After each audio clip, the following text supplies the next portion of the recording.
Kumusta sa lahat? Ako si Dra, Ligaya Santos, at ngayon ay susuriin natin ang isang paksang bumabagabag sa marami sa atin. Paano natin mapapanatili ang isang batang at makinang na balat sa kabila ng paglipas ng panahon? Mahal kong mga kaibigan, hayaan ninyong tanungin ko kayo ng tapat.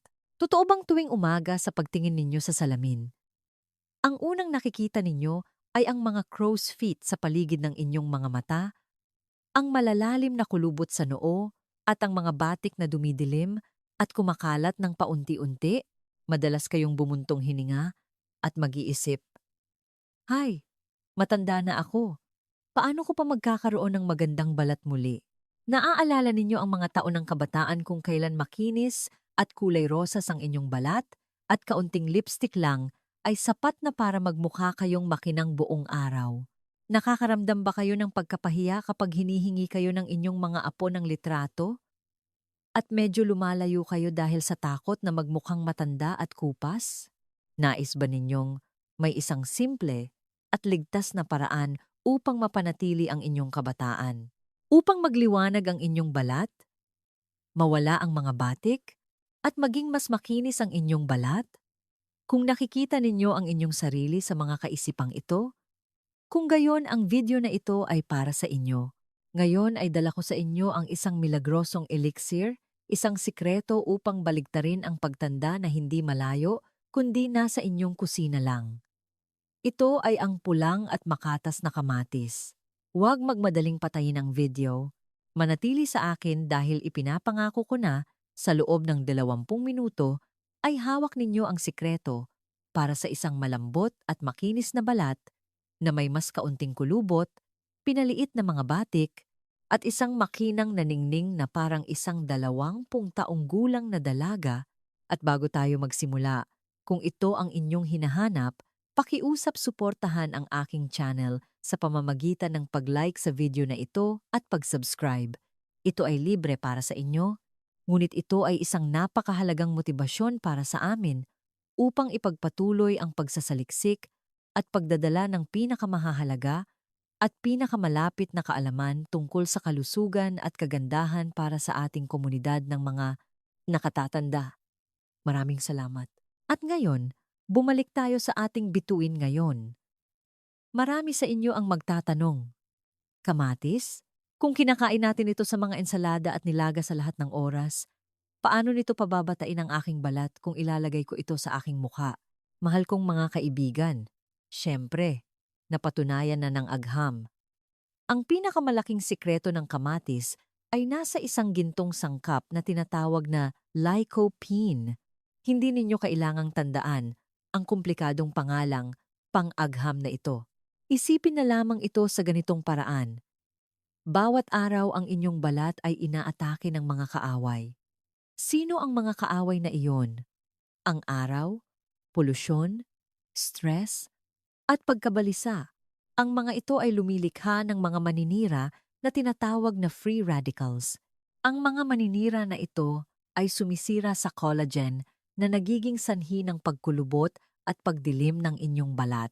Bueno, ang lycopene ay parang isang matapang na sundalo, isang matibay na kalasag na naghahanap at sumisira sa lahat ng mga maninira na iyon na nagpoprotekta sa inyong balat. Ito ay isang napakalakas na antioxidant, mas malakas pa kaysa sa bitamina E. Ngunit hindi lang iyon, mga kaibigan. Naglalaman din ang kamatis ng bitamina C. Ang bitamina C ay kilalang kilala. Tinutulungan nito ang inyong balat na makagawa ng mas maraming hibla ng collagen at elastin. Isipin ang inyong balat bilang isang kutsyon na may springs.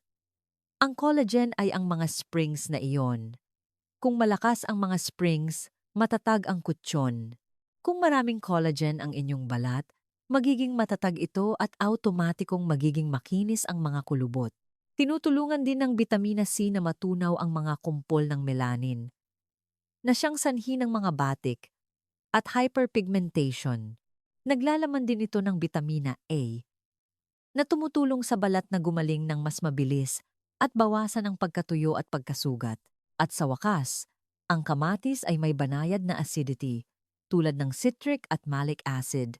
Ito ay parang isang malambot na walis na nagwawalis ng layer ng patay na, lumang, at malabo na mga selula mula sa ibabaw ng balat na tumutulong na tanggalin ang mga baradong pores at, higit sa lahat, pinapayagan ang mga kapakipakinabang na nutrients na inilalapat natin na tumagos ng mas malalim at maging mas epektibo. Nakikita ninyo, mga kaibigan, ang isang maliit na prutas tulad ng kamatis ay parang isang mini factory ng pangangalaga sa balat, di ba? At ngayon, ang pinakamahalagang bahagi. Ibabahagi ko sa inyo hindi isa, kundi 4 na gintong recipe na may kamatis na sinamahan ng iba pang simpleng sangkap mula sa inyong kusina upang malutas ang bawat problema sa balat. Kumuha ng lapis at papel o panoorin ang video na ito ng paulit-ulit. Recipe 1. Kamatis at pulot. Ang plansa na nagpapahaba ng mga kulubot at nagpapalambot ng balat. Ang unang recipe na ito ay tinatawag kong anti-wrinkle iron.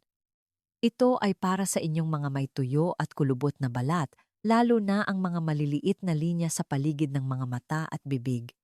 Bakit pulot?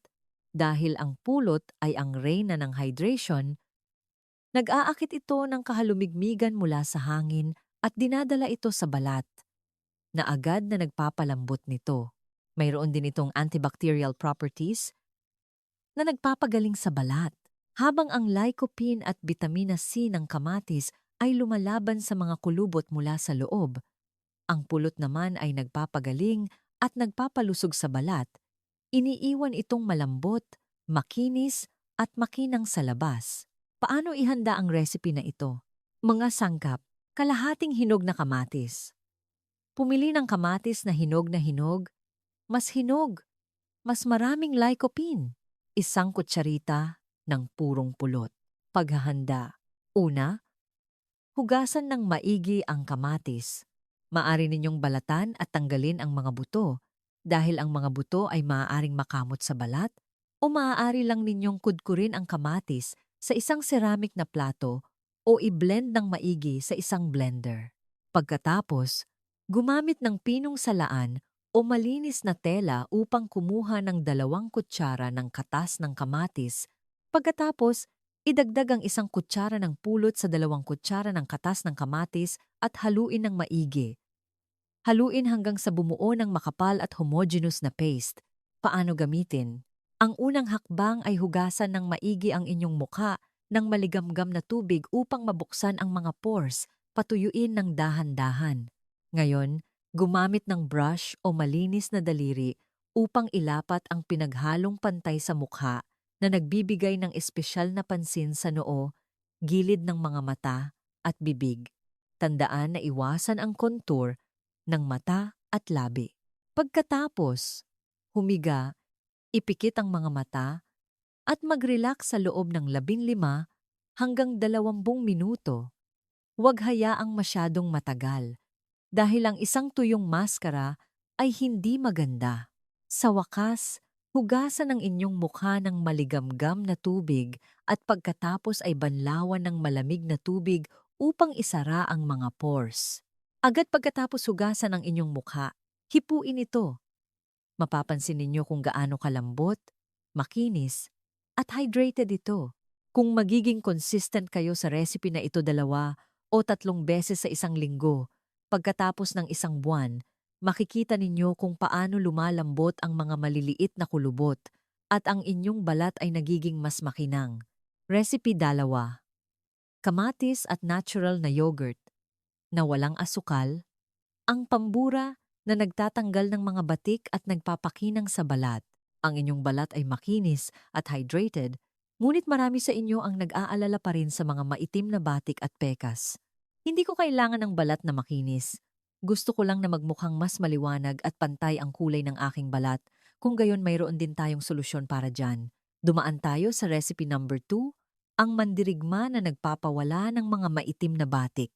Mahal kong mga kaibigan, ang recipe na ito ay isang kaligtasan para sa balat na may hindi pantay na tono, mga batik, hyperpigmentation, at age spots. Ito ay dahil ang yogurt ay naglalaman ng isang mahiwagang asido na tinatawag na lactic acid. Ang asidong ito ay lubhang banayad. Sinisira nito ang mga koneksyon ng mga patay na selula ng balat, na dahan-dahang nagtatanggal ng layer ng matanda at malabo na balat.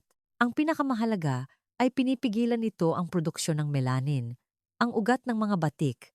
Kapag ang vitamina C ng kamatis at ang lactic acid ng yogurt ay nagsama, malakas nilang inaatake ang mga maitim na batik na unti-unting pinapawi ang mga ito at nagpapalusog sa balat upang maging mas maliwanag at kulay rosas. Paano ihanda ang recipe na ito? Mga sangkap, 2 kutsara ng katas ng kamatis na inihanda tulad ng sa recipe 1. 2 kutsara ng natural na yogurt na walang asukal. Dapat walang asukal. Paghahanda. Ngayon, haluin ng maigi ang 2 kutsara ng katas ng kamatis at ang 2 kutsara ng natural na yogurt na walang asukal hanggang sa makakuha ng isang makinis at homogeneous na pinaghalong. Maaari ninyong ilagay ang pinaghalong ito sa refrigerator sa loob ng 5 minuto upang maging sariwa ito kapag inilapat na magiging napaka-refreshing. Paano gamitin? Una, hugasan ang inyong mukha. Pagkatapos, ilapat ang pinaghalong sa mukha na iniiwasan ang contour ng mata at labi at pagkatapos ay mag-relax. Ang recipe na ito ay dapat lamang hayaang kumilos sa loob ng 15 minuto dahil parehong sangkap ay may banayad na asido. Sa wakas, banlawan ng malamig na tubig. Pagkatapos gamitin ang recipe na ito, ang inyong mukha ay magiging mas magaan, malinis, at, higit sa lahat, ang inyong balat ay magiging kapansin-pansing mas maliwanag mula sa unang paggamit. Gamitin ito 2 beses sa isang linggo at maging consistent.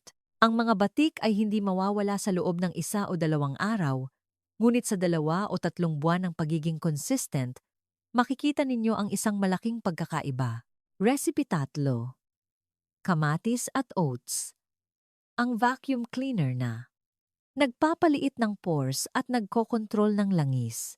Hanggang ngayon ay napag-usapan na natin ang tuyong balat at mga batik, ngunit paano naman ang mga may oily skin at malalaking pores?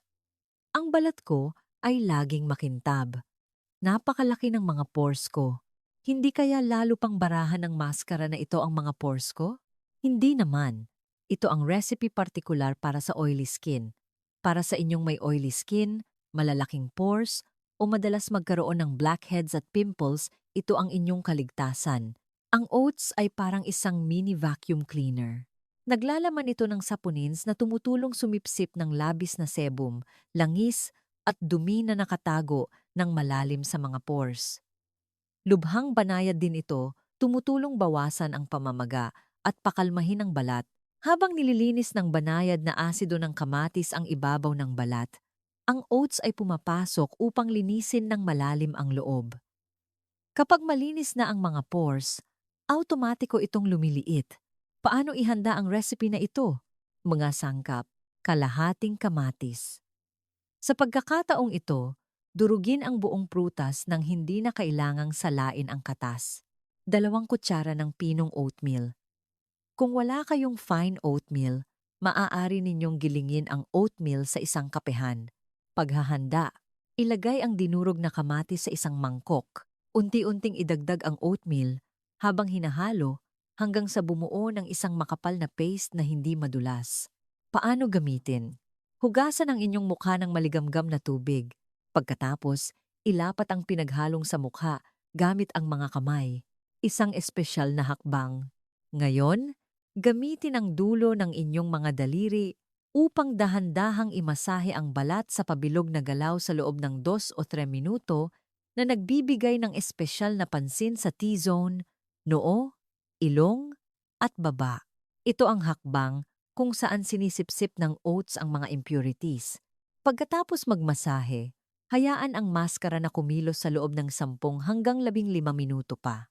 Sa wakas, banlawan ng maligamgam na tubig at pagkatapos ay ng malamig na tubig.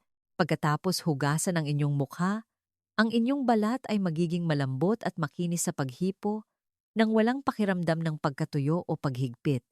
at mararamdaman ninyong tunay na humihinga ang inyong balat. Kung may oily skin kayo, gamitin ito 2 beses sa isang linggo. Mapapansin ninyo kung paano mas kaunting langis ang ginagawa ng balat, lumiit ang mga pores, at nawawala ang mga blackheads nang hindi ninyo namamalayan. Recipe 4. Kamatis at olive oil, ang pagkain na nagpapagaling para sa tuyong manipis at sensitibong balat.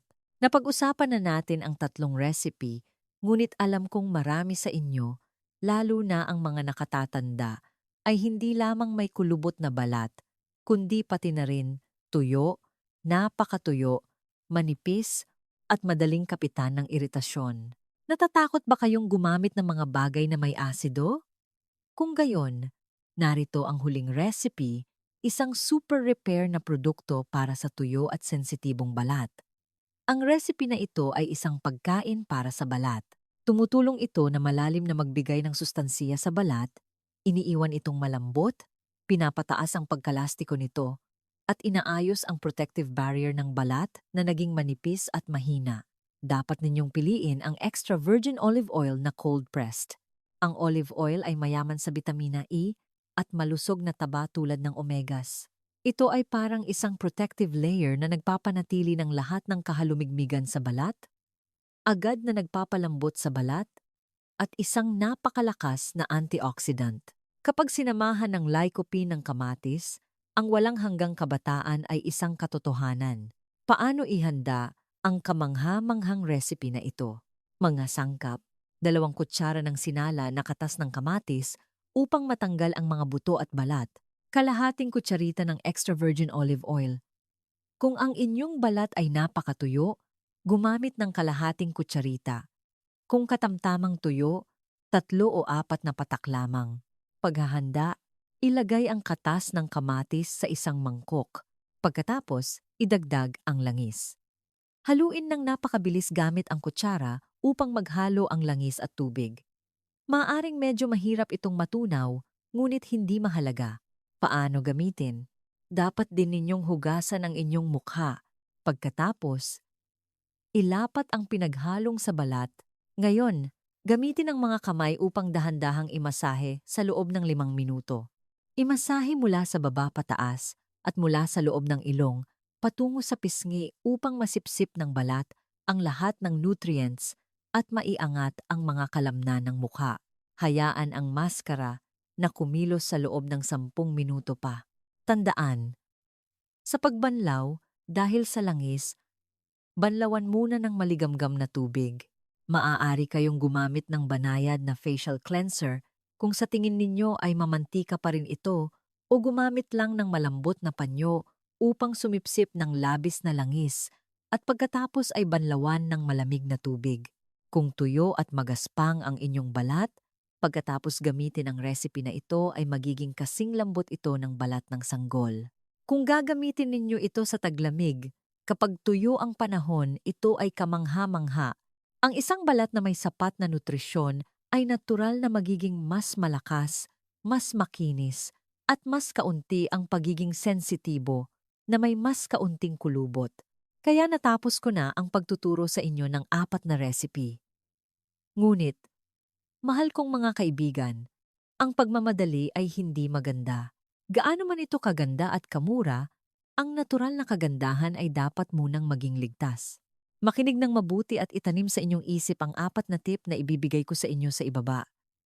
Ang mga ito ay mahahalagang tip upang mapabuti ang inyong balat at hindi lumala.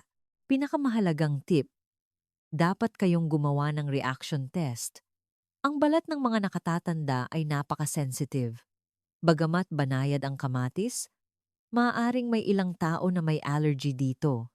Bago ilapat ang anumang bagay sa inyong mukha, lagyan ng kaunting pinaghalong maskara sa isang manipis na bahagi ng balat, tulad ng likod ng tainga o sa loob ng pulso. Hayaan itong kumilos sa loob ng 20 minuto. Kung makaramdam kayo ng pangangati, pamumula, o paghapdi, hugasan agad at huwag gamitin ang recipe na iyon. Ang inyong mukha ang inyong calling card. Hindi ito dapat ipagwalang bahala. Mahalagang tip numero 2. Dapat kayong gumamit ng sun protection. Ang kamatis ay may banayad na asido na tumutulong pagandahin at paputiin ang balat. Ngunit sa parehong oras, ay ginagawa nitong mas sensitibo sa sikat ng araw. Kung maglalagay kayo ng maskara ng kamatis sa gabi at sa susunod na araw ay lalabas kayo ng walang proteksyon, hindi lamang hindi ninyo matatanggal ang mga batik, kundi mas dodoble pa ang pagdidilim at pangingitim ng mga ito. Kaya, kung determinado kayong pagandahin ang inyong sarili sa araw, parehong sa bahay at sa labas, dapat kayong maglagay ng sunscreen na may SPF 30 o mas mataas. Kapag lalabas, magtakip ng maigi gamit ang sombrero, damit at maskara. Kung hindi kayo gagamit ng sun protection, huwag na kayong magpaganda. Seryoso ako. Tip numero 3. Huwag mag-abuso. Kung makita ninyong napakaganda nito, marami sa inyo ang masisiyahan at ilalapat ito araw-araw. Hindi. Kailangan ding huminga ng balat.